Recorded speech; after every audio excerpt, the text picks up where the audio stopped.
Assalamualaikum warahmatullahi wabarakatuh.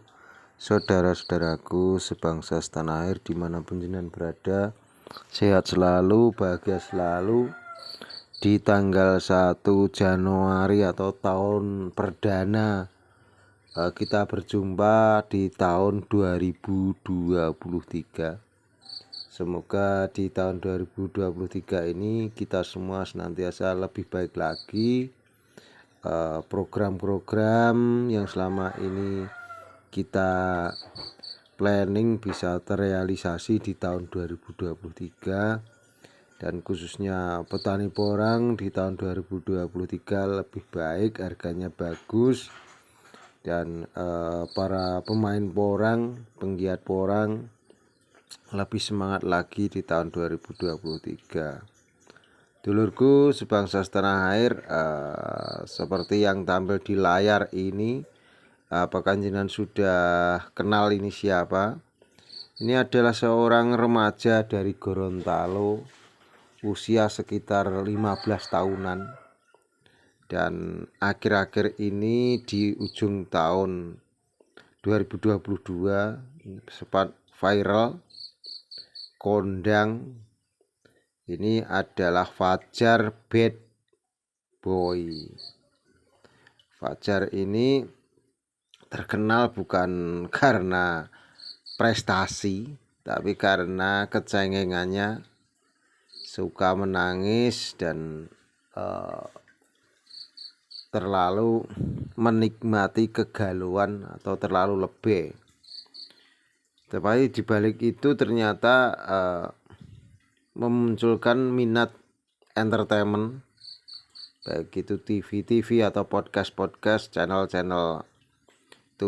YouTube itu banyak yang mengundang, kanal TV banyak yang mengundang, yang mana di sisi lain si anak ini juga punya potensi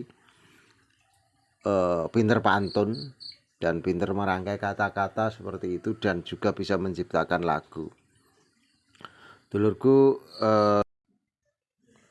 sebangsa setanah air, petani porang tidak seperti mentalnya si Fajar, yang mana cengeng dan meratapi halunya, yang selalu menangis dan meratap seolah-olah tersakiti, dan dia terlalu menikmati kegalauannya karena cinta, padahal itu baru cinta monyet.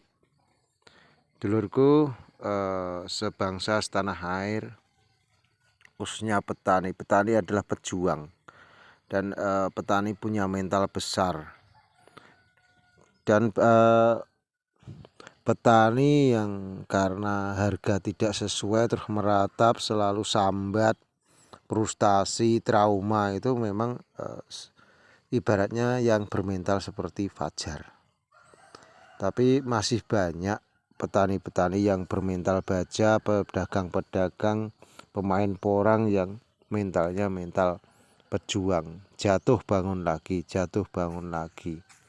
Dan kita belajar dari sesuatu yang kita alami, kita ambil hikmah dan pengalamannya, yang mana ketika kita gagal pertama, kita perlu mencoba lagi, karena kegagalan adalah suatu proses sukses yang terganjal, tertunda, dan tidak ada suatu kompetisi itu kita langsung laju landai tanpa hambatan,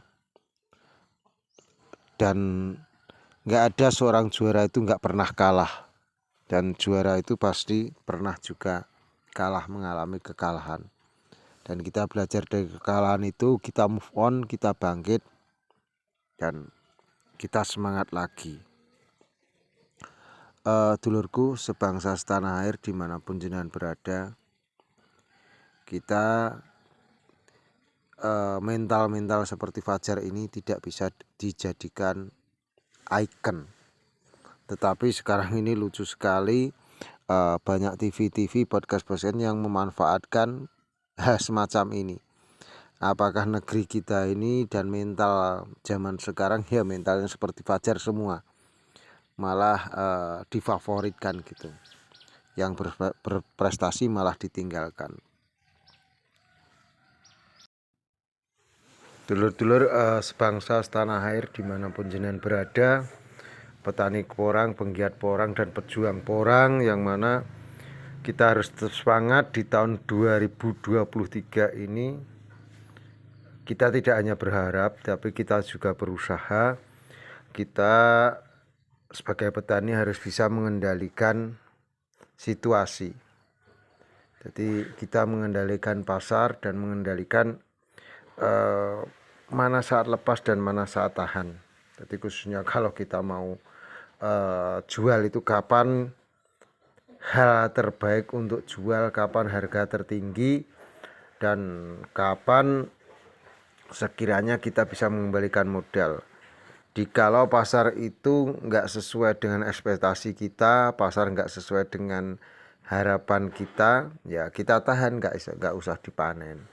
Tapi kalau harganya bagus, menurut hitungan juga nyucuk, ya otomatis kita bisa kita lepas. Dan ketika tanam kita juga harus bisa memanfaatkan kapan harga bibit itu murah gitu. Seperti tahun 2022 itu sebenarnya saatnya untuk menanam besar-besaran karena bibit murah. Dan di saat seperti itu banyak teman-teman yang memang mengambil inisiatif karena keraguan. Jadi karena sudah pada tidak semangat, ada yang mengambil istilahnya menyalip dalam tikungan. Itu memanfaatkan momen yang memang lesu atau galau seperti Fajar Bad Boy ini, dimanfaatkan untuk gaspol. Dan nanti saya yakin yang memanfaatkan itu ketika 2-3 tahun yang akan datang dia ya menjadi pemenang gitu. Namanya kompetisi, nggak ada yang instan. Yang seperti Fajar Bad Boy inilah yang nanti akan mengalami kekalahan, karena mental itu sangat penting dan mental itu sangat perlu bagi seorang petani dan pejuang porang. Dulurku sebangsa setanah air, mari kita buka lembaran baru di tahun 2023 ini. Rawe-rawe rantas, malang-malang putung. Apapun yang terjadi, maju. Jadi kita nggak bisa memprediksi, kan kita nggak tahu untuk panen yang akan datang harga porang seperti apa, harga chip seperti apa. Kalau laku tetap laku, tapi kita tetap semangat. Karena walau bagaimana wis kadung teles adus pisan. Jadi kita itu sudah terjun di situ, ya kita teruskan. Tetapi tidak menutup kemungkinan dulur-dulur yang mundur ataupun yang tidak melanjutkan untuk bertani porang nggak masalah, monggo silahkan. Tetapi untuk petani itu nggak ada kata kapok, karena kita tanam padi saja juga kalau dihitung matematika, dihitung secara jeli profesional gitu ya nggak pernah badi. Tetapi kita tetap menjadi petani. Begitu juga kita tanam jagung, ya operasional, bibitnya dan sebagainya, obat-obatan itu juga waktu dijual harganya turun ya.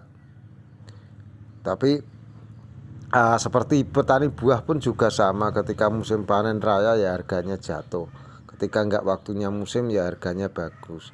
Tapi porang tidak seperti itu dulur. Porang itu komoditi yang memang sekarang ini banyak rumah produksi yang berjamur, atau sekarang disebutnya pabrik itu yang berjamur, dan juga home industry itu selalu bertambah, dan itu adalah harapan. Jadi kita melihat dari situ, otomatis kebutuhan bahan baku produksi akan meningkat, walaupun tidak dipungkiri karena bertambahnya jumlah petani juga naik produksi tersebut.